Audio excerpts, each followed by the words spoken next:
ಹನುಮ ಎಲ್ಲಿ ಧ್ವಂಸ ಮಾಡಿದ್ದು?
ನಮಗೆ ಲಿಂಗಗಳನ್ನು ವರ್ಣನೆ ಮಾಡುವಂಥ ಸಂದರ್ಭದಲ್ಲಿ ಪುಲ್ಲಿಂಗ, ಸ್ತ್ರೀಲಿಂಗ ಮತ್ತು ನಪುಂಸಕಲಿಂಗ ಅಂತ ನೋಡಿ ವರ್ಗ ಮಾಡುತ್ತೇವೆ.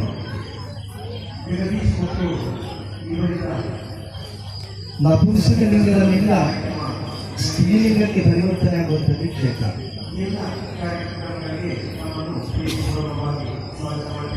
ಆ ಕ್ಷೇತ್ರದ ಪರಿಕಲ್ಪನೆ ಯಾವಾಗ ಬಂತು? ನಾವು ವೇದಕಾಲವನ್ನು ಗಮನಿಸಿದರೆ ವೇದದಲ್ಲಿ ಎಲ್ಲಿಯೂ ಕೂಡ ಒಂದು ಕ್ಷೇತ್ರ ನಿರ್ಮಾಣ ಮಾಡಿದ್ದು ಅಥವಾ ದೇವರಿಗೆ ಪಾಣಿಪೀಠ ಬಿಂಬವನ್ನು ಧರಿಸಿಕೊಂಡು ಪೂಜೆ ಮಾಡಿಕೊಂಡಿದ್ದು ಕಾಣ್ತಾ ಇಲ್ಲ. ಯಾಕೆಂದರೆ ಪೂರ್ವಿಕವಾಗಿ ತಪೋಶಕ್ತಿ ಇರುವವರು ದೇವರನ್ನ ಅವರು ಸಾಕ್ಷಾತ್ಕರಿಸಿಕೊಳ್ತಾ ಇದ್ರು. ಆ ಸಂದರ್ಭದಲ್ಲಿ ಕೂಡ ಪ್ರಾಧಾನ್ಯತೆ ಇದ್ದದ್ದು ವೇದದ ಅಂಗವಾಗಿರ್ತಕ್ಕಂಥ ಯಜ್ಞ ಯಾಗಾದಿಗಳು ವಿಶೇಷವಾಗಿ ನಡೀತಾ ಇತ್ತು. ಕಲಿಯುಗಕ್ಕೆ ಬರುವಂಥ ಸಂದರ್ಭದಲ್ಲಿ ದೇವರನ್ನ ಸಾಕ್ಷಾತ್ಕರಿಸಿಕೊಳ್ಳಿಕ್ಕೆ ಇರತಕ್ಕಂಥ ಮಾರ್ಗ ಒಂದು ತಪಸ್ಸು. ಆ ತಪಸ್ಸನ್ನು ಕಲ್ಪನೆ ಮಾಡಲಿಕ್ಕೆ ಕಲಿಯುಗದಲ್ಲಿ ಸಾಧ್ಯ ಇದೆ. ತನ್ನ ಶರೀರವನ್ನು ದಂಡಿಸಿಕೊಂಡು ನಿರಂತರವಾಗಿ ಆ ದೇವರ ಸೇವೆಯಲ್ಲಿ ತೊಡಗಿಕೊಳ್ಳುವಂಥದ್ದು ಅದು ವ್ಯರ್ಥಾರ್ಥದಂಥ ಭಾವನೆ ಮಾನುಷಿಕವಾಗಿರತಕ್ಕಂಥ ಸ್ಥಿತಿಗೆ ಬರ್ತದೆ. ಇನ್ನೊಂದಿರುವುದು ಯಜ್ಞಯಾಗಾದಿಗಳನ್ನು ಮಾಡಿದೆ. ಯಜ್ಞಯಾಗಾದಿಗಳು ಕೂಡ ತಪಸ್ಸು ಕೂಡ ಅದಕ್ಕೂ ಕೂಡ ಒಳ್ಳೆ ಏಕಾಗ್ರತೆ ಬೇಕು. ಯಾವಾಗ ನಾವು ಕರ್ಮ ಸಂಕಲ್ಪವನ್ನು ಮಾಡ್ತೇವೋ ಆ ಕರ್ಮ ಸಂಕಲ್ಪದಿಂದ ಕರ್ಮಾಂತ್ಯವರೆಗೆ ನಾವು ಪರಿಪೂರ್ಣವಾಗಿ ಸಮರ್ಪಿತರಾಗಿರಬೇಕು. ಅಲ್ಲಿಯೂ ಕೂಡ ಈ ಕಲಿಯುಗದ ಮನುಕುಲದ ಮನಸ್ಸು ನಿಯಂತ್ರಿಸಲಿಕ್ಕೆ ಸಾಧ್ಯ ಇಲ್ಲ. ಅದಕ್ಕೋಸ್ಕರವಾಗಿ ಮನುಕುಲಕ್ಕೆ ಒಳಿತಾಗಲಿಕ್ಕೋಸ್ಕರವಾಗಿ ಈ ಕ್ಷೇತ್ರದ ಪರಿಕಲ್ಪನೆಯನ್ನು ಮಾಡಿದೆ. ದೇವರ ಬಿಂಬ ಪ್ರತಿಷ್ಠಾಪನೆ ಮಾಡಿ ಅಲ್ಲಿ ಆರಾಧನೆ ಮಾಡಿಕೊಂಡು ಬರುವಂಥ ಸಮಸ್ತ ಭಕ್ತಾದಿಗಳು ಕೂಡ ಬೇಕಾಗಿರತಕ್ಕಂಥ ಸದಾನುಗ್ರಹ ಪ್ರಾಪ್ತಿಯಾಗ್ತದೆ ಎಂಬ ಸಂಕಲ್ಪದಲ್ಲಿ ದೇವಾಲಯದಲ್ಲಿ ದೈವಿಕವಾಗಿರತಕ್ಕಂಥ ಆರಾಧನೆ ವ್ಯವಸ್ಥೆ ಪ್ರಾರಂಭ. ಯಾವುದು ಕೂಡ ಎಲ್ಲಿಗೆ ತಲುಪಬೇಕೋ ಅಲ್ಲಿಗೆ ತಲುಪಬೇಕು ಅಂತಾದರೆ ನಾವು ಕ್ರಮಿಸುವಂಥ ದಾರಿ ಸರಿಯಾಗಿರ್ಬೇಕು. ನಮ್ಮ ಗಮ್ಯ ಸ್ಥಳ ಯಾವುದೋ ಆ ಗಮ್ಯ ಸ್ಥಳಕ್ಕೆ ಇರುವಂಥ ದಾರಿಯಲ್ಲೇ ನಾವು ವರ್ತಿಸಿದ್ರೆ ಮಾತ್ರ ಆ ಗುರಿಯನ್ನು ಸೇರ್ಬೋದು. ವಿನಃ ಬೇರೆ ಯಾವುದೋ ದಾರಿಯಲ್ಲಿ ಹೋಗಿ ನಾವು ತಲುಪಬೇಕಾದಲ್ಲಿ ತಲುಪಬೇಕು ಅಂತ ಹೇಳಿದ್ರೆ ತಲುಪುವುದಿಲ್ಲ. ಹಾಗೆಯೇ ಕಲಿಯುಗದ ಮನುಕುಲಕ್ಕೆ ಇಷ್ಟೆಲ್ಲ ವ್ಯವಸ್ಥೆ ಮಾಡಿದ್ರಲ್ಲ, ಅಲ್ಲಿ ಚೈತನ್ಯ ಉತ್ಪತ್ತಿ ಆಗಬೇಕಂತಂದ್ರೆ ನಪುಂಸಕತೆಯಿಂದ ಸ್ತ್ರೀತ್ವಕ್ಕೆ ಆ ಮಣ್ಣು ಬರಬೇಕು ಅಂತಂದ್ರೆ ಅದಕ್ಕೆ ವಿಧಿವಿಧಾನಗಳಿವೆ. ಆ ವಿಧಿವಿಧಾನಗಳನ್ನ ನಿಶ್ಚಯಿಸಿ ಅಧ್ಯಯನ ಪೂರ್ವಕ ದೇವರೊಂದಿಗೆ ಸೇರಿಕೊಳ್ಳತಕ್ಕಂಥ ದಾರಿ ಯಾವುದು? ದೇವೋ ದೇವಾಲಯ ಪೂರ್ವಕ ದೇವೋ ದೇವೋ ಜನಾರ್ದನ ಅಂತ ಶಾಸ್ತ್ರ ಬೋಧಿಸಿದೆ. ಇವತ್ತು ನಾವು ದೇವಾಲಯದಲ್ಲಿ ಪಾಲಿಸಿಕೊಂಡಿರುವಂಥ ಯಾವ ವಿಚಾರಗಳಾದರೂ ಕೂಡ ಅದು ನಮ್ಮ ಶಾರೀರಿಕವಾಗಿರ್ತಕ್ಕಂಥ ವ್ಯವಸ್ಥೆಗೆ ಅತೀತವಾಗಿರುವಂಥದ್ದಲ್ಲ. ಈ ಶರೀರಕ್ಕೆ ಒಂದು ದೇವಾಲಯ ಅಂತ ಗ್ರಹಿಸಿಕೊಂಡ್ರೆ ಹೃದಯ ಎಂಬುದೊಂದು ಗರ್ಭಗ್ರಹ, ಆ ಗರ್ಭಗ್ರಹದಲ್ಲಿ ಇವತ್ತು ಆತ್ಮನೇ ಪರಮಾತ್ಮ ಅಂತ ನಮಗೆ ಶಾಸ್ತ್ರ ಬೋಧಿಸಿರುತ್ತದೆ. ಹಾಗೆ ಆ ಶರೀರಕ್ಕೆ ಇರುವಂಥ ನಿಯಮಕ್ಕೆ ಅನುಸಾರವಾಗಿ ದೇವಾಲಯಕ್ಕೂ ಕೂಡ ನಿಯಮಗಳಿವೆ. ಆ ನಿಯಮಗಳನ್ನು ನಾವು ಪಾಲಿಸಿಕೊಂಡು ಬರುವಾಗ ಮಾತ್ರ ಅಲ್ಲಿ ಚೈತನ್ಯ ಉತ್ಪತ್ತಿಯಾಗ್ತದೆ.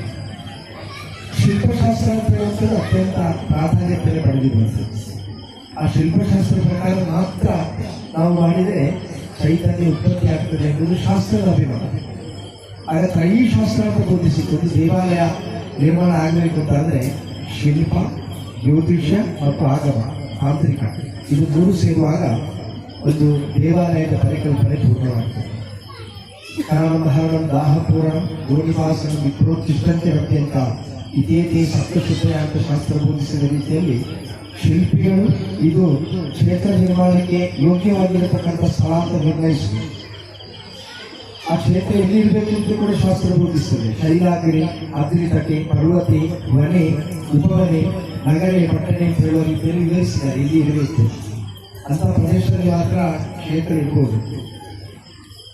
ಅಷ್ಟಾಗಿ ಕೂಡ ಅಲ್ಲಿ ಕ್ಷೇತ್ರ ನಿರ್ಮಾಣ ಮಾಡಬಹುದು ಅಂತ ಹೇಳೋದು ನಿರ್ಣಯಿಸುವುದು ಶಿಲ್ಪಿಗಳು. ಶಿಲ್ಪಶಾಸ್ತ್ರಕ್ಕೆ ಅನುಕೂಲವಾಗಿರ್ತಕ್ಕಂಥ ವಾತಾವರಣ ಇದ್ದರೆ ಶಿಲ್ಪಿಗಳು ನಿರ್ಣಯಿಸಿದ ನಂತರ ನಾವೇನು ಮಾಡಬೇಕಂದ್ರೆ ಆಚಾರ್ಯವನ್ನು ಮಾಡಬೇಕು. ಎಲ್ಲ ಕಾರ್ಯವನ್ನು ಕೂಡ ಮಾಡಲಿಕ್ಕೆ ನಾವು ಒಬ್ಬ ತಂತ್ರಿಗಳನ್ನು ನಿಶ್ಚಯಿಸಿಕೊಳ್ಬೇಕು. ಎಲ್ಲಿಂದ? ಕನ್ನಡದ ಹರಣಂ ದಾಹಪೂರಣಂ ಗೋನಿವಾಸನ ವಿಪ್ರೋಚಿಷ್ಟಂತೆ ಅಂತ ಇತೇತಿ ಸಪ್ತಶುದ್ಧ ಎಂಬ ವಚನದಂತೆ ಆ ಭೂಮಿಯನ್ನು ಅಗೆದು ನಂತರ ಅದಕ್ಕೆ ಬೇಕಾದಷ್ಟು ನೀರು ಹಾಕಿ ಅದರ ನಂತರ ಪೂರ್ಣ ಬೆಂಕಿ ಹಾಕಿ ನಂತರ ಬೇಕಾದಷ್ಟು ನೀರು ಹಾಕಿ ಮತ್ತೆ ಅಲ್ಲಿ ವಿಶೇಷವಾಗಿರ್ತಕ್ಕಂಥ ಧಾನ್ಯಗಳನ್ನು ಬಿಸಿ ಆ ಧಾನ್ಯಗಳು ಬೆಳೆದ ನಂತರ ಅಲ್ಲಿ ಗೋವುಗಳನ್ನು ಕಟ್ಟಿ ಆ ಗೋವುಗಳು ಅದನ್ನು ಮೇಲಿ ವಿಪ್ರೋಚಿಷ್ಟ ಈ ಧರ್ಮಶಾಸ್ತ್ರದ ಬಗ್ಗೆ ಪರಿಪೂರ್ಣವಾಗಿರ್ತಕ್ಕಂಥ ಅಧ್ಯಯನವಾಗಿರುವುದು ಮಾತ್ರ ಅಲ್ಲ, ಅದರ ಪೂರ್ಣವಾಗಿರ್ತಕ್ಕಂಥ ಅನುಭವ ಇರುವುದು. ಈ ಪ್ರಾಂತ್ಯದಲ್ಲಿ ಅದರ ಅರ್ಥ ಉಂಟು. ಈ ಅಂದರೆ ವಿದ್ವತ್ತು, ಪ್ರಾಣ ಅಂದರೆ ಪ್ರಾಚಾರ್ಯ. ಹಾಗೆ ಧರ್ಮಶಾಸ್ತ್ರದ ಬಗ್ಗೆ ಪರಿಪೂರ್ಣ ಅರಿವುಳ್ಳಂತಹ ಶ್ರೇಷ್ಠ ವ್ಯಕ್ತಿಗಳ ಹಿಂಜಲು ಬೀಳಬೇಕಿಂತ ಮಣ್ಣಿನಲ್ಲಿ ವಿಪ್ರೋಚಿಷ್ಟಂತೆ ಬಗ್ಗೆ ಅಂತ ನಂತರ ಪಂಚಗವ್ಯ ಶುದ್ಧಿ ಮಾಡಿ ಅಲ್ಲಿ ನಾವು ಕ್ಷೇತ್ರ ನಿರ್ಮಾಣಕ್ಕೆ ಶಿಲಾನ್ಯಾಸವನ್ನು ಮಾಡಬೇಕು ಅಂತ ಶಾಸ್ತ್ರ ಬೋಧಿಸಿ. ಎಲ್ಲಿ ಶಿಲಾನ್ಯಾಸ ಮಾಡಬೇಕು? ನಾವು ಅಗಿವಾಗಲೇ ನೀರು ಸಿಗೋಲ್ಲಿವರೆಗೆ ಅಗಿಬೇಕು. ನಮ್ಮ ಗ್ರಾಮೀಣ ಭಾಷೆಯಲ್ಲಿ ನಾವು ಹೇಳೋ ಕ್ರಮ ಇದೆ. ಇವತ್ತು ಕೆಸರಿಗೆ ಕಲ್ಲು ಮಾಡುವುದು. ನಿಜವಾಗಿ ಕೆಸರಿಗೆ ಕಲ್ಲು ಹಾಕುವುದಂದ್ರೆ ಒಂದಷ್ಟು ಅಲ್ಲಿ ಮಣ್ಣನ್ನು ತಂದು ಹಾಕಿ ಅದಕ್ಕೆ ನೀರು ಹಾಕಿ ಕೆಸರು ಮಾಡುವುದಲ್ಲ, ನೀರು ಸಿಗೋಲ್ಲಿವರೆಗೆ ಅಗಿಬೇಕು. ಅಲ್ಲಿಂದಲೇ ಶಿಲಾನ್ಯಾಸ ಆಗಬೇಕು. ಶಿಲಾನ್ಯಾಸ ಆದ ನಂತರ ನಪುಂಸಕಾಶಿಲೆ ಪ್ರತಿಷ್ಠೆ ಆಗುವಲ್ಲಿವರೆಗೆ ಷಡಾಧಾರ ಪ್ರತಿಷ್ಠೆ ಅಂತ ಹೇಳುವಂಥ ವಿಧಿ ಇದೆ. ಷಡಾಧಾರ ಪ್ರತಿಷ್ಠೆ ಇರುವಲ್ಲಿ ಷಡಾಧಾರ ಪ್ರತಿಷ್ಠೆ, ನಿಧಿಕುಂಭ, ನಿಧಿಕೂರ್ಮ, ಯೋಗನಾಳ ಇದೆಲ್ಲವೂ ಬಂದು ನಪುಂಸಕ ಶಿಲೆಗೆ ಸ್ಪರ್ಶಿಸಬೇಕು. ನಪುಂಸಕ ಶಿಲೆಯಲ್ಲಿ ನವರಂಧ್ರಗಳಿವೆ. ನಪುಂಸಕ ಶಿಲೆ ಅಂದರೆ ನಪುಂಸಕಕ್ಕೆ ಇರುವಂಥ ಒಂದು ಶಿಲೆ. ಅದರಲ್ಲಿ ಒಂದು ನವರಂಧ್ರಗಳೇನಿದ್ರೆ ಅದನ್ನು ಯೋಗಿತ ಕಲ್ಪನೆ ಮಾಡಿ ಅಲ್ಲಿಂದ ಸ್ತ್ರೀತ್ವದ ಉತ್ಪತ್ತಿ ಆಗ್ತದೆ ಶಾಸ್ತ್ರ ಬೋಧಿಸಿದಾಗ. ನಂತರ ನಾವು ಆ ನಪುಂಸಕ ಶಿಲೆಯ ಜೊತೆಯಲ್ಲಿ ಪಾಣಿಪೀಠ ಹೊಂದಿಸ್ತೇವೆ. ಆ ಪಾಣಿಪೀಠದೊಳಗೆ ಬಿಂಬ ಕುಳ್ಳಿರಿಸುವಂಥ ಸಂದರ್ಭದಲ್ಲಿ ಆ ಬಿಂಬದ ಪಾಲು ನಪುಂಸಕ ಶಿಲೆಗೆ ಸ್ಪರ್ಶಿಸ್ತದೆ. ಇದು ಒಂದು ಕ್ಷೇತ್ರದ ಕಲ್ಪನೆ. ಮೂಲೇನ ಪೀಠಂ ಪ್ರಕೃತಿ ಸ್ವರೂಪಂ ಬೀಜೇನ ಬಿಂಬಂ ಪುರುಷಾತ್ಮಕಂ ಅಂತ ಹೇಳಿದ್ರು. ಒಳಗೊಂದು ಪಾಣಿಪೀಠ ಇದೆ, ಒಂದು ಬಿಂಬ ಇದೆ. ಆಚಾರ್ಯರೆಲ್ಲ ಕರ್ಮ ಮಾಡಿ ಆ ಪಾಣಿಪೀಠದಲ್ಲಿ ಬಿಂಬವನ್ನು ಪ್ರತಿಷ್ಠೆ ಮಾಡ್ತಾರೆ. ಅದರ ನಂತರ ಅದಕ್ಕೆ ಅಷ್ಟಬಂಧ ಲೇಪನೆಯನ್ನು ಮಾಡ್ತಾರೆ. ನಾವು ಕೇಳೋದು ಯಾಕೆ ಅಂತ ಹೇಳಿದ್ರೆ ಒಳಗೆ ನೀರು ಹೋಗಲಿಕ್ಕೋಸ್ಕರವಾಗಿ ಅಷ್ಟಬಂಧ ಲೇಪನೆ ಮಾಡುವುದು ಅಂತ ಹೇಳುದು. ಶಾಸ್ತ್ರ ಹೇಳುವುದು ಅದಲ್ಲ. ಇಷ್ಟಾಷ್ಟಬಂಧ ಅಂತ ಅಂದ್ರೆ ಪ್ರಕೃತಿ ಮತ್ತು ಪುರುಷನ ಸಂಯೋಗ ಸುದೃಢವಾಗಲಿಕ್ಕೋಸ್ಕರವಾಗಿ ಆ ವಿಶೇಷವಾಗಿರುವಂಥ ದ್ರವ್ಯವನ್ನು ಒಳಗೊಂಡಿರುವಂಥ ಅಷ್ಟಬಂಧವನ್ನು ಲೇಪನೆ ಮಾಡೋದು. ಆ ಲೇಪನೆ ಮಾಡಿದ ನಂತರ ಅಲ್ಲಿ ಉತ್ಪತ್ತಿ ಆಗ್ತದೆ. ಆ ಉತ್ಪತ್ತಿ ಕೂಡ ಬರಬೇಕಾದ ದಾರಿ ಯಾವುದು? ಗರ್ಭಗೃಹದ ಬಾಗಿಲಿನಲ್ಲಿ ಹೊರಗೆ ಬಂದರೆ ಒಂದು ವೇಳೆ ಎದುರು ಕೈ ಮುಗಿಯುವಂಥ ಭಕ್ತ ವಶ್ಮೀಭೂತನ ಅದು ತೇಜಸ್ಸು ತುಂಬ ಶಾಖ ಇರುವಂಥದ್ದು. ಅದಕ್ಕೋಸ್ಕರವಾಗಿ ದೇವಾಲಯದಲ್ಲಿ ಸ್ತುತಿಕಾ ಪ್ರತಿಷ್ಠೆಯನ್ನು ಮಾಡ್ತಾರೆ. ಮುಗುಳಿ ಅದು ಶಿಲ್ಪಶಾಸ್ತ್ರದಲ್ಲಿ ಅಲಂಕಾರವಾಗಿದ್ರೆ ಧರ್ಮಶಾಸ್ತ್ರ ಬೋಧಿಸುವುದಂದ್ರೆ ಆ ಮುಗುಳಿಯನ್ನು ನಾವು ಗಮನಿಸಿದ್ರೆ ನಮ್ಮ ಕಣ್ಣಿಗೂ ಕಾಣದಂತ ಒಂದು ಸಣ್ಣ ರಂಧ್ರದಲ್ಲಿ ಇರ್ತದೆ. ಆ ರಂಧ್ರದ ಮುಖಾಂತರ ಈ ಅನುಗ್ರಹ ಬರ್ತದೆ. ಆಗಿರುವ ಕಾರಣ ನಾವು ಯಾವುದ್ಯಾವುದೋ ಸಂದಿಗ್ಧತೆಯಲ್ಲಿರೋ ಗೊಂದಲದಲ್ಲಿರೋರು ಒಮ್ಮೆ ಹೋಗಿ ಆ ದೇವಾಲಯದಲ್ಲಿ ದೇವರ ಎದುರು ನಿಂತು ಒಂದು 5 ನಿಮಿಷಗಳ ಕಾಲ ಮನಸ್ಸ ಪ್ರಾರ್ಥನೆ ಮಾಡಿ ಹೊರಗೆ ಬರುವಂಥ ಸಂದರ್ಭದಲ್ಲಿ, ಎಲ್ಲಿಯೋ ದೂರದಲ್ಲಿ ಮಳೆ ಬರುವಂಥ ಸಂದರ್ಭದಲ್ಲಿ ಇಲ್ಲಿ ತಂಪಾಗಿರುವಂಥ ಗಾಳಿ ಬೀಸುವಾಗ ನಮಗೆ ಆಗುವ ಅನುಭವ ಹೇಗೆ, ಹಾಗೆ ನಮಗೆ ನಮ್ಮೆಲ್ಲ ಗೊಂದಲಗಳು ದೂರವಾದಂಥ ಅನುಭವ ಆಗ್ತದೆ. ಅದು ಧನಾತ್ಮಕವಾಗಿರ್ತಕ್ಕಂಥ ಚೈತನ್ಯ.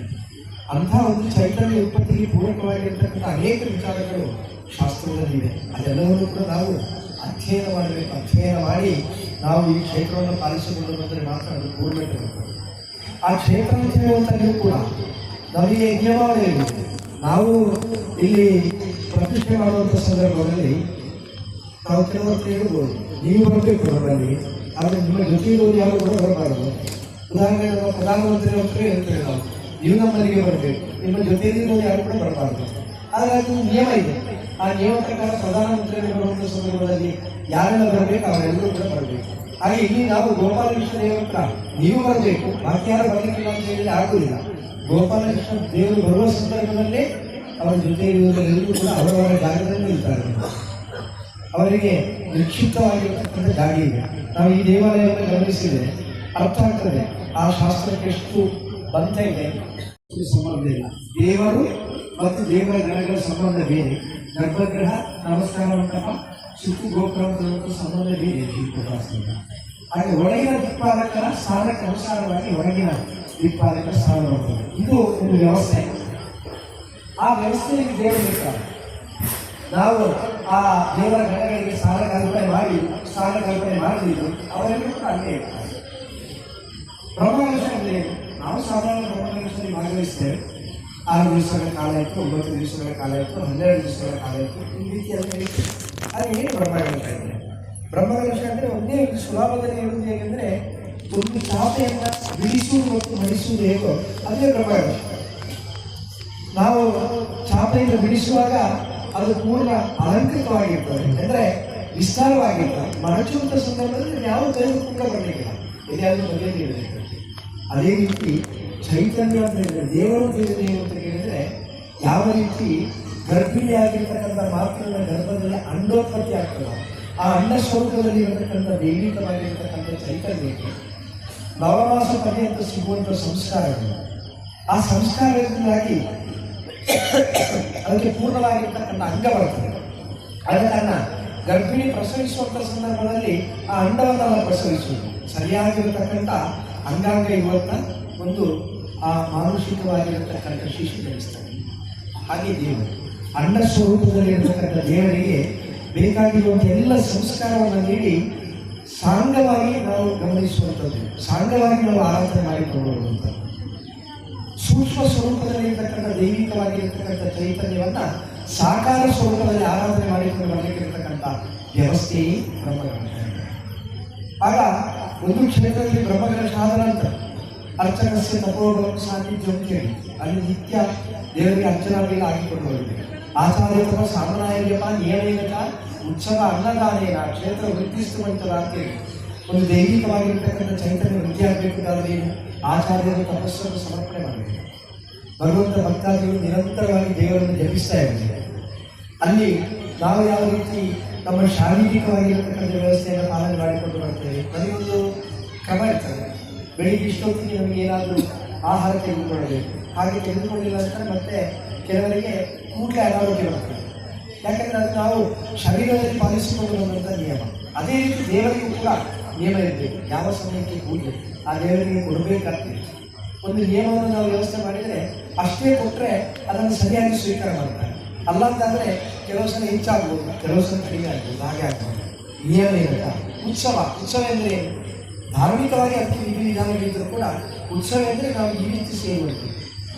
ನಾವೆಲ್ಲರೂ ಮನುಷ್ಯರು ದೇವಾಲಯಕ್ಕೆ ಬರುವಂಥ ಸಂದರ್ಭದಲ್ಲಿ ದೇವಾಲಯದ ನಿಯಮದಲ್ಲಿ ನಮಗೆ ಒಂದೊಂದು ವ್ಯವಸ್ಥೆಗಳಿರ್ಬೋದು. ತಂತ್ರಿಗಳು, ಅರ್ಚಕರು, ಅದೇ ರೀತಿ ಅದಕ್ಕೆ ಸಂಬಂಧಪಟ್ಟಿರ್ತಕ್ಕಂಥ ಎಲ್ಲ ಕರ್ಮ ವಿಭಾಗದವರು, ಭಕ್ತರು ತಿರುವಂಥದ್ದು ಇರ್ಬೋದು. ಆದರೆ ದೇವರಲ್ಲಿ ಬರುವಾಗ ನಾವೆಲ್ಲರೂ ಕೂಡ ದೇವರ ಮಕ್ಕಳು. ನಮ್ಮಲ್ಲಿ ಭಾವನೆ ಇರಬೇಕಾದ್ದು ಒಳಗೆ ತಾಯಿ ಇದ್ದಾಳೆ, ನಾವೆಲ್ಲರೂ ಕೂಡ ಮಕ್ಕಳು ತಿರುವಂಥ ಭಾವನೆಯಲ್ಲಿ ಆ ಭಾವನೆಯಲ್ಲಿ ಸೇರಿಸಿಕೊಂಡು ನಾವು ಪರಸ್ಪರ ಸಹೋದರಿಯಿಂದ ಆ ದೇವತಾ ಕಾರ್ಯದಲ್ಲಿ ತೊಡಗಿಸಿಕೊಳ್ಳುವುದೇ ಉತ್ಸವ. ಅನ್ನದಾನೆ ಕ್ಷೇತ್ರಕ್ಕೆ ಬರುವಂಥ ಭಕ್ತಾದಿಗಳು, ಆ ಭಕ್ತಾದಿಗಳಿಗೆ ಮನೆಯಲ್ಲಿ ಅನ್ನಕ್ಕೆ ವ್ಯವಸ್ಥೆ ಇಲ್ಲದೆ ಬರುವುದಲ್ಲ, ಆ ದೇವರ ಪ್ರಸಾದವನ್ನು ಸ್ವೀಕಾರ ಮಾಡುವುದರ ಮುಖಾಂತರ ನಮ್ಮಲ್ಲಿ ಇರತಕ್ಕಂಥ ಪಾಪತ್ವವನ್ನು ನೀಡುತ್ತದೆ, ನಮ್ಮಲ್ಲಿ ಸಮೃದ್ಧಿ ಆಗ್ತದೆ ಎನ್ನುವ ಒಂದು ವಿಶ್ವಾಸವನ್ನು ಇರಿಸಿಕೊಂಡು ಬರುವಂಥ ಭಕ್ತಾದಿಗಳು ಯಾರಿದ್ದಾರೋ ಆ ಭಕ್ತಾದಿಗಳೇ ನಮಗೆ ದೇವರು. ನಾವು ಯಾವ ರೀತಿ ದೇವರಿಗೆ ನೇಮಿಕೆಯನ್ನು ಕೊಡ್ತೇವೋ ಅದೇ ರೀತಿ ಭಕ್ತಾದಿಗಳಿಗೆ ನಾವು ಅನ್ನದಾನವನ್ನು ಮಾಡಿದ ಕೂಡಲೇ ಅದು ದೇವರಿಗೆ ಸಲ್ಲುತ್ತದೆ. ಆಚಾರ್ಯ ಒಬ್ಬ ಸಾಮ್ರಾಜ್ಯ ನಿಯಮ ಉತ್ಸವ ಅನ್ನದಾನೇನ ಕ್ಷೇತ್ರ ವೃತ್ತಿಸ್ತು ಪಂಚದ ಅಂತ ಈ 5 ವಿಚಾರಗಳಿಂದ ಸಾಹಿತ್ಯ ವೃತ್ತಿಯಾಗ್ತದೆ. ಆದರೆ ಕಾಲಕಾಲದಲ್ಲಿ ಅದೆಲ್ಲವೂ ಕೂಡ ವ್ಯವಸ್ಥಿತವಾಗಿ ಪಾಲನೆಗೆ ಬಂದಿದ್ದು ಅಂತ ಹೇಳಲಿಕ್ಕೆ ಸಾಧ್ಯ ಇಲ್ಲ. ಅಂತ ನ್ಯೂನತೆಗಳು ಬರುವಂಥ ಸಂದರ್ಭ ಮತ್ತು ನಾವು ದೇವರಿಗೆ ಅಷ್ಟಮಂತ ಲೇಪನೆ ಮಾಡಿದರೆ ಆ ಅಷ್ಟಮಂತಕ್ಕೆ ಇರುವಂಥ ಆಯುಷ್ಯ 12 ವರ್ಷ. ಆ 12 ವರ್ಷ ಕಳೆಯುವಂಥ ಸಮಯದಲ್ಲಿ ಪುನಃ ಅಲ್ಲಿ ನಾವು ಬ್ರಹ್ಮಕಲಶವನ್ನು ಮಾಡಬೇಕು ಅಂತ ಶಾಸ್ತ್ರ ಬರೆಸ್ತದೆ.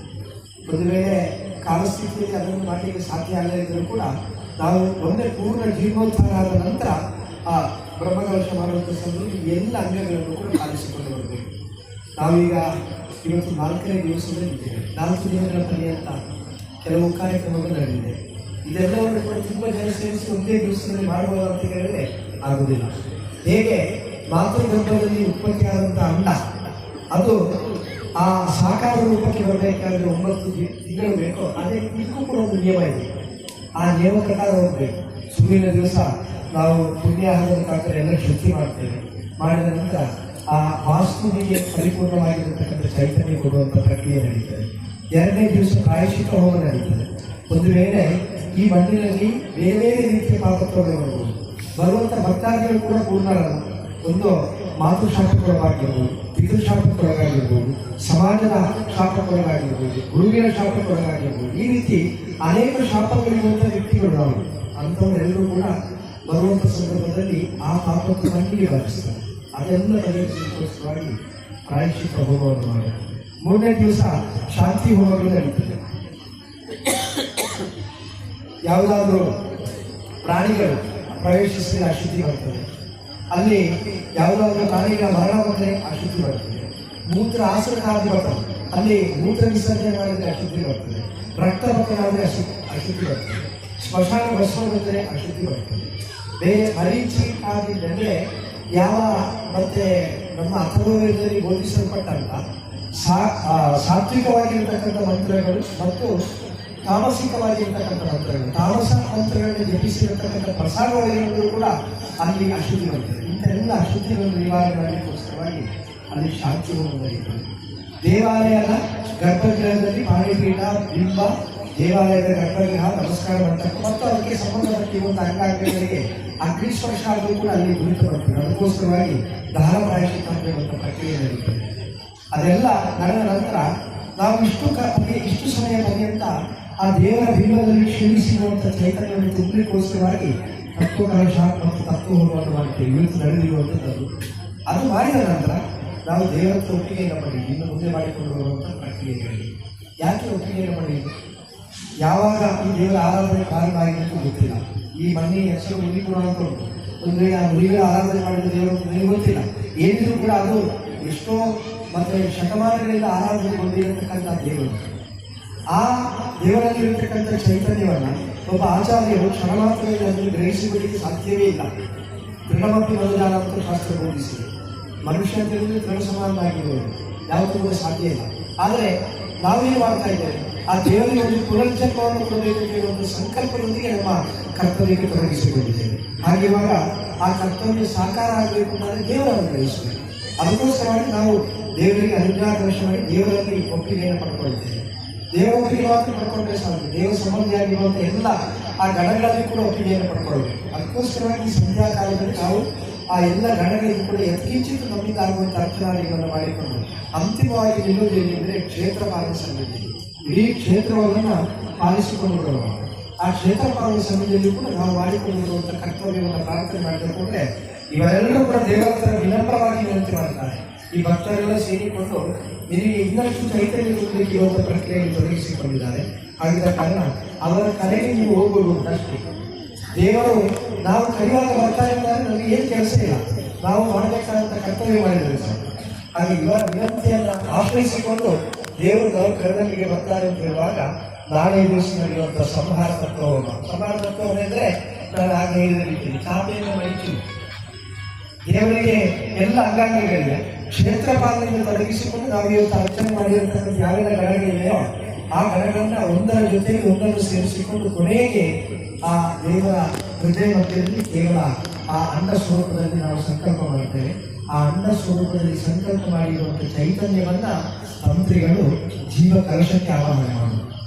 ಜೀವ ಕಲಶಕ್ಕೆ ಆವಾಹನೆ ಮಾಡಿ ಅದನ್ನು ಅತ್ಯಂತ ಪೂಜನೀಯ ಭಾವನೆಯಿಂದ, ಒಂದು ವೇಳೆ ತಂತ್ರಿಗಳು ತಲೆಯಲ್ಲಿ ದೇವಾಲಯದಲ್ಲಿ ಏನಾದರೂ ಹೊರದು ಕಾಣಿದ್ರೆ ಅದು ಬ್ರಹ್ಮಕಲಶದ ಸಮಯದಲ್ಲಿ ಆಗ್ತಾರೆ.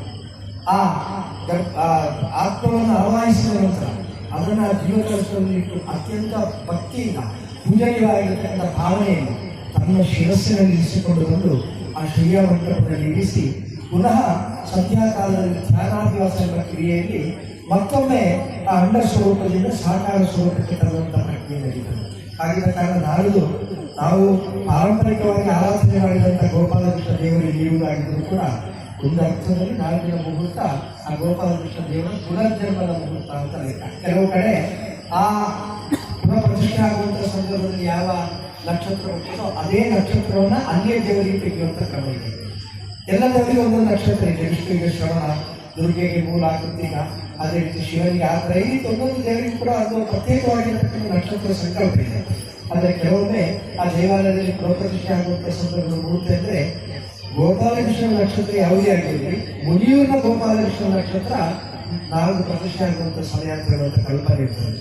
ಇಂಥ ಒಂದು ಆ ಸಾಕಾರ ರೂಪವನ್ನು ಸಾಕ್ಷಾತ್ಕರಿಸಿಕೊಳ್ಳಲಿಕ್ಕೆ ಪೂರಕವಾಗಿ ನಾವು ತೊಡಗಿಸಿಕೊಳ್ಳುವಂಥ ಯಾವುದೆಲ್ಲ ಪ್ರಕ್ರಿಯೆಗಳಿವೆಯೋ ಆ ಪ್ರಕ್ರಿಯೆಗಳಲ್ಲಿ ಪರಿಪೂರ್ಣವಾಗಿರತಕ್ಕಂಥ ದೇವ ಮತ್ತು ದೇವ ಸಂಬಂಧಿಯಾಗಿರ್ತಕ್ಕಂಥ ಎಲ್ಲ ಗಣಗಳ ಅನುಗ್ರಹ ಕೂಡ ಪ್ರಾಪ್ತಿಯಾಗಬೇಕೆಂಬ ಸಂಕಲ್ಪದೊಂದಿಗೆ ನಾವೆಲ್ಲರೂ ಕೂಡ ಆ ಗಣಗಳಿಗೆ ಬೇಕಾಗಿರತಕ್ಕಂಥ ಯತ್ಕಿಂಚಿತ ಅರ್ಚನೆಗಳನ್ನು ಮಾಡಿ ಅಂತಿಮವಾಗಿ ಕ್ಷೇತ್ರಪಾಲನಲ್ಲಿ ಒಪ್ಪಿಗೆಯನ್ನು ಪಡೆದರೆ ಕ್ಷೇತ್ರಪಾಲ ಮತ್ತಿನ ಕಾರ್ಯಗಳನ್ನೆಲ್ಲವನ್ನೂ ಕೂಡ ಸಾಂಗವಾಗಿ ನೆರವೇರಿಸಲಿಕ್ಕೆ ಪೂರಕವಾಗಿರತಕ್ಕಂಥ ಅನುಗ್ರಹವನ್ನು ಒದಗಿಸಿಕೊಡ್ತಾನೆ ಎಂಬುದು ಶಾಸ್ತ್ರವಚನ. ಆ ರೀತಿಯಲ್ಲಿ ನಾವು ಇವತ್ತು ಆ ಪ್ರಕ್ರಿಯೆಗಳನ್ನೆಲ್ಲವನ್ನೂ ಕೂಡ ಮಾಡಿಕೊಂಡು ಬಂದಿದ್ದೇವೆ. ಮನುಷ್ಯನಿಗೆ ಅನುಭವದ ಮಿತಿ ಇದೆ. ಅದೇ ರೀತಿ ಗುರುಪದೇಶದಲ್ಲಿ ಬಂದದ್ದು ಮಾತ್ರ ಅದು ಸದೃಶ ವಾಕ್ಯವೂ ಕೂಡ ಆಗ್ತದೆ. ಆ ರೀತಿ ಒಬ್ಬೊಬ್ಬ ಆಚಾರ್ಯರು ಕೂಡ ಅವರ ಗುರುಪದೇಶ ಪ್ರಕಾರ ಅವರ ಅನುಭವದ ಮಿತಿಯಲ್ಲಿ ಆ ಕರ್ತವ್ಯವನ್ನು ಮಾಡಿಕೊಂಡು ಬರುವಂಥ ಸಂದರ್ಭದಲ್ಲಿ ಸಮರ್ಪಣಾ ಭಾವದಿಂದ ನಾನು ಮಾಡಿರುವಂತೆಯಾಗಿ ನಂತರ 3 ದಿವಸಗಳ ಕಾಲ ನಾವು ಭಕ್ತರ ದೀಪಗಳನ್ನಿಟ್ಟು ಕಲಾಕರಂಭವನ್ನು ಮಾಡುತ್ತೇವೆ. ಗ್ರಾಮೀಣವಾಗಿ ಬೇರೆ ಬೇರೆ ಕಲ್ಪನೆಗಳಿವೆ. ನಮ್ಮಲ್ಲಿ ಒಂದು ಮಾತಿದೆ, ಭಕ್ತರ ದೀಪ 3 ಇಡ್ತೇವೆ. ಒಂದು ತುಪ್ಪದ್ದು, ಒಂದು ಎಳ್ಳೆಣ್ಣೆಯದ್ದು, ಒಂದು ತೆಂಗಿನ ಎಣ್ಣೆಯದ್ದು. ಅದು ತುಪ್ಪದ್ದು ದೇವರಿಗೆ, ಎಳ್ಳೆಣ್ಣೆಯದ್ದು ತಂತ್ರಿಗಳಿಗೆ ಮತ್ತು ತೆಂಗಿನ ಎಣ್ಣೆಯದ್ದು ಕ್ಷೇತ್ರೇಶ್ವರಿಗೆಲ್ಲ ಅಂತ ಹೇಳುವ ಒಂದು ಕಲ್ಪನೆ ಇದೆ. ಆದರೆ ಆಗಮಶಾಸ್ತ್ರ ಬೋಧಿಸುವುದು ಹಾಗೆ ಅಲ್ಲ. ಆಗಮಶಾಸ್ತ್ರ ಬೋಧಿಸುವುದು ಹೇಗೆಂದರೆ 3 ದಿವಸಗಳ ಕಾಲ ಬಾಗಿಲು ಹಾಕಿರ್ತದೆ. ಆ ಸಂದರ್ಭದಲ್ಲಿ ದೇವರಲ್ಲಿ ದೀಪ ಇರಬೇಕು. ಅದಕ್ಕೋಸ್ಕರವಾಗಿ ಈ 3 ವಿಶೇಷವಾಗಿರತಕ್ಕಂಥ ಮತ್ತು ದ್ರವ್ಯಗಳ ದೀಪವನ್ನು ಇರಿಸಿದರೆ ಆ ಒಂದು ದೀಪ ಆದರೂ ಉಳಿತದೆ ಎಂಬ ಕಲ್ಪನೆ ಇರುವುದು. ಆದರೆ ಗ್ರಾಮೀಣವಾಗಿ ಆಚರಣೆಯಲ್ಲಿ ಅಂತೆಲ್ಲ ಕಲ್ಪನೆಗಳಿವೆ. ಅದನ್ನು ನಾವು ಗಮನಿಸಬೇಕಾದ ಅಗತ್ಯ ಇಲ್ಲ. ಏನಿದ್ರು ಕೂಡ ನಾವು ಭಕ್ತರ ದೀಪಗಳನ್ನು ಇಟ್ಟು ಕವಾಟವನ್ನು ಮಾಡುವಂಥ ಸಂದರ್ಭದಲ್ಲಿ ಆಗುವಂಥದ್ದು ಏನೆಂದರೆ ಪುನರ್ಜನ್ಮವನ್ನು ಪಡೆದಿರತಕ್ಕಂಥ ದೇವರಿಗೆ ಒಂದಷ್ಟು ವಿಶ್ರಾಂತಿ ಇದೆ. ಶಸ್ತ್ರಕ್ರಿಯೆ ಕಂಡ ನಂತರ ನಮ್ಮನ್ನು ಕೂಡಲೇ ತಂದು ನಮ್ಮನ್ನು ಹೊರಗೆ ಬರಲಿಕ್ಕೆ ಬಿಡುವುದಿಲ್ಲ. ಸ್ವಲ್ಪ ದಿವಸ ವೈದ್ಯರ ನಿಯಂತ್ರಣದಲ್ಲಿ ನಮ್ಮನ್ನು ಇಟ್ಟುಕೊಳ್ತಾರೆ. ಬೇರೆ ಯಾರು ಕೂಡ ಹತ್ರ ಬರಬಾರ್ದು ಅಂತ ಹೇಳ್ತಾರೆ. ಅದೇ ರೀತಿ ದೇವರಿಗೆ ನಾಲ್ಕು ಶಸ್ತ್ರಕ್ರಿಯೆ ಆಗ್ತದೆ. ಅದರ ನಂತರ ಸ್ವಲ್ಪ ದಿವಸ ವಿಶ್ರಾಂತಿ ಬೇಕು. ಆ ವಿಶ್ರಾಂತಿ ಆದ ನಂತರ ಕವಾಟ ಉದ್ಘಾಟನೆ ಮಾಡಿ ವಿಶೇಷವಾಗಿರತಕ್ಕಂಥ ದ್ರವ್ಯಗಳಿಂದ ಪೂಜಿಸಲ್ಪಟ್ಟಿರುವಂತಹ ಪಂಚವಿಂಶತಿ ಕಲಶಗಳನ್ನು ದೇವರಿಗೆ ನಾವು ಧಾರೆಯನ್ನು ಕೊಟ್ಟರೆ ದೇವರು ಪ್ರಸನ್ನರಾಗ್ತಾರೆ. ಅದರ ನಂತರ ದೇವರು ನಮ್ಮ ಪ್ರಾರ್ಥನೆಯನ್ನು ಸ್ವೀಕರಿಸಲಿಕ್ಕೆ ಶುರು ಮಾಡ್ತಾರೆ ಎಂಬುದು ಶಾಸ್ತ್ರದ ಸಂಕಲ್ಪ. ಆ ಸಂಕಲ್ಪ ಸಾಕಾರಗೊಳ್ಳಲಿಕ್ಕೆ ಪೂರಕವಾಗಿ ಆ ದೇವ ಸಂಬಂಧಿಯಾಗಿರುವಂಥ ಎಲ್ಲ ಗಣಗಳು ಕೂಡ ಅನುಗ್ರಹಿಸಬೇಕು. ನಾವೆಲ್ಲರೂ ಕೂಡ ಭಕ್ತಿಪುರಸ್ಸರವಾಗಿ ಪ್ರಾರ್ಥನೆಯನ್ನು ಮಾಡಿಕೊಳ್ಳೋಣ.